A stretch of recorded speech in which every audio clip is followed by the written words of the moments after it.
13.1 के लास्ट समझ लो।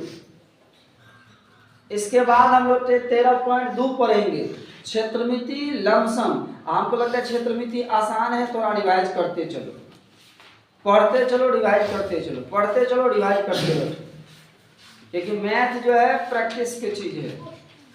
Math practice, जितना करोगे उतना चमकेगा, जितना करोगे उतना अच्छा होगा। इसीलिए जो चीज नहीं होता है उसको बार बार पढ़ो, जो चीज नहीं होता है उसको बार बार पढ़ो। तो इसलिए मैथ जो है बहुत ही सोच और समझने की चीज है कि अगर आप नहीं पढ़ोगे, नहीं पढ़ोगे, नहीं देखोगे तो वही होगा। जैसे आज के समाज में पढ़े लिखे तो सब होते हैं, लेकिन मैथ का जानकार बहुत कम होते हैं। मतलब 100 में 1-2 ऐसे होते हैं जिसके पास मैथमेटिक्स का ज्ञान होता है, लेकिन पूछोगे तो कहेगा हम MBA BA सब कुछ किए। और तुम अगर बढ़िया प्रैक्टिस किए रहोगे तो तुमको भी आगे काम आएगा। दूसरी बात, तुमको जिसको आता रहता है थोड़ा थोड़ा लोग नाम चलता रहता है कि हाँ इसको मैथ आता है, मैथ उसका भी ज्ञान है, बहुत तरह की बात होता है। तो प्रैक्टिस की चीज है। लड़का है बकलील, मारेंगे तो पीटिए देंगे हम, रात भर जगता है, पार देता है जी।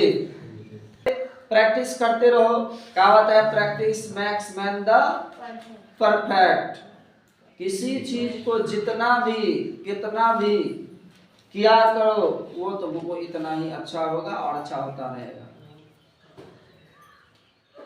7.1 हम रिवाइज करवा रहे हैं, कल कुछ तो हो गया 7.2 से। आज हम चेक करेंगे कि एक सवाल ऐसा था जिसमें कल तो देखा कितना टाइम लग गया। तो अब 7.2 रिवाइज बढ़िया से रिवाइज कर लो। उससे रिलेटेड जो क्वेश्चन है ऐसा भी आवर्ती बन तो उसे भी बना लो, नहीं होता है उसके बाद पूछी करना है, लेकिन छोड़ना नहीं है। जरूरी नहीं है NCERT पकड़ के लेकर चलना, NCERT पकड़ के लेकर चलोगे तो तुम टॉप का हासिल अपना दावोदार मतलब अपना आप को नहीं घोषित कर सकते कि बन सकते। तुमको तीनों बुक्स को साथ लेकर चलना है। साइंस में जो चैप्टर समाप्त होता है उसको पीछे से रिवाइज शुरू कर दो, ऑब्जेक्टिव को याद करना शुरू कर दो। सिर्फ ऑब्जेक्टिव कोई सेट से नहीं, सिर्फ आलोक की किताब से या भारती बनो किसी के उससे ऑब्जेक्टिव याद करो, पॉइंट्स बनाओ, याद करो। पॉइंट पढ़ोगे, पॉइंट्स बनाओगे तो इससे यह होगा कि ऑब्जेक्टिव गलती रहेगा तो पकड़ा जाएगा। और उस किताब में ज़्यादा से ज़्यादा 50 में 1-2 गलती होगा, लेकिन वो भी क्यों होगा? जिसमें डॉट लगे उसको एकदम अंडरलाइन कर दो कि इसमें डॉट है, उसको याद नहीं करना।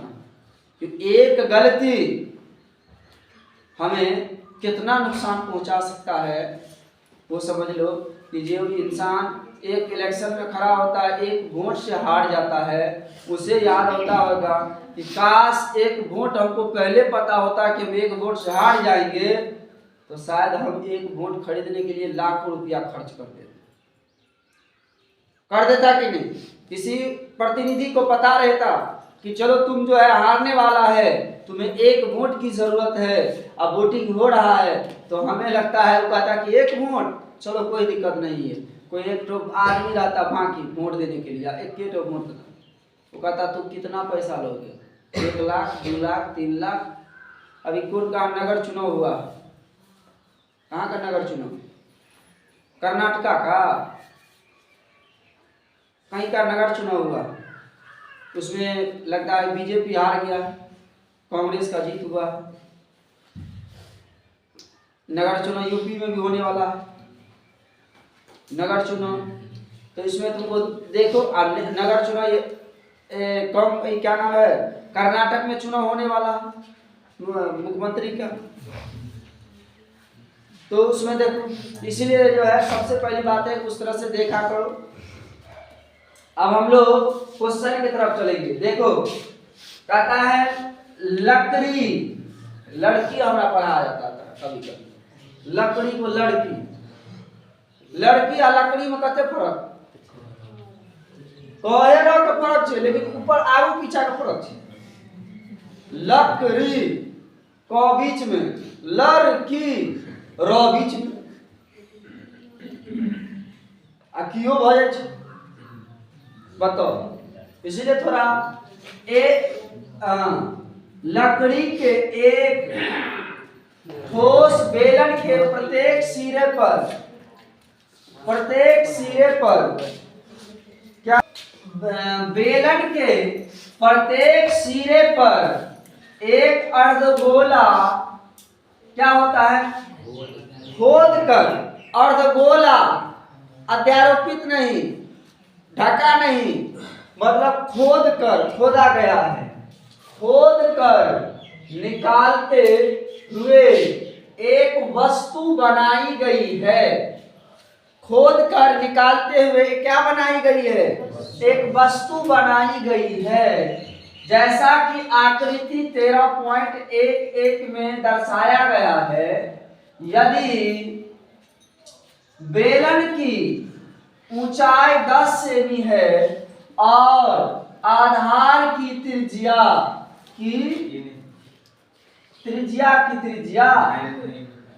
हाँ, आधार की त्रिज्या ठीक है ना जी, क्वेश्चन है आधार की त्रिज्या नहीं ना है, आधार की त्रिज्या, संपूर्ण पृष्ठीय क्षेत्रफल ज्ञात कीजिए। तो इस वस्तु को क्या किए, संपूर्ण पृष्ठीय क्षेत्रफल ज्ञात कीजिए।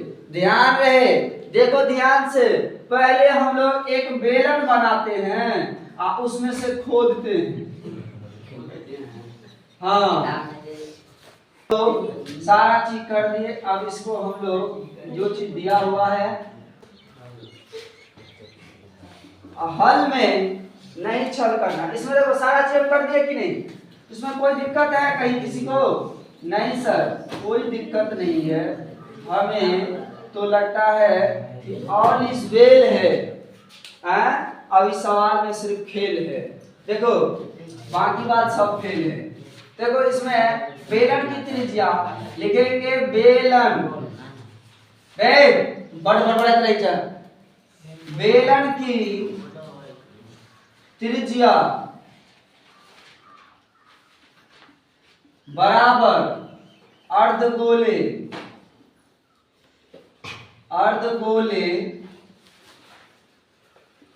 की त्रिज्या बराबर कितना, 3.5 सेंटीमीटर। तो r बराबर 3.5 हो गया। और बेलन की ऊंचाई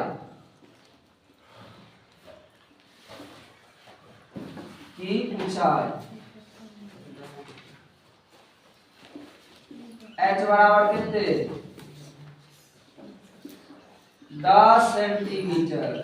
अब क्या करना है, तो कह रहे हैं शेष वस्तु का संपूर्ण पदी पूरे पृष्ठ का कहता है, तो कहता है वस्तु, अब वस्तु का संपूर्ण पृष्ठीय क्षेत्रफल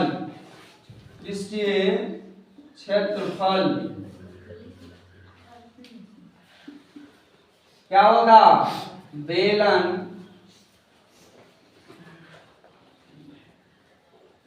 का पृष्ठीय क्षेत्रफल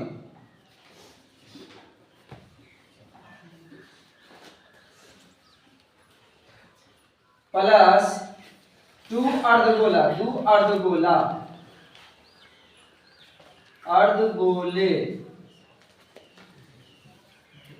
का पृष्ठीय क्षेत्रफल।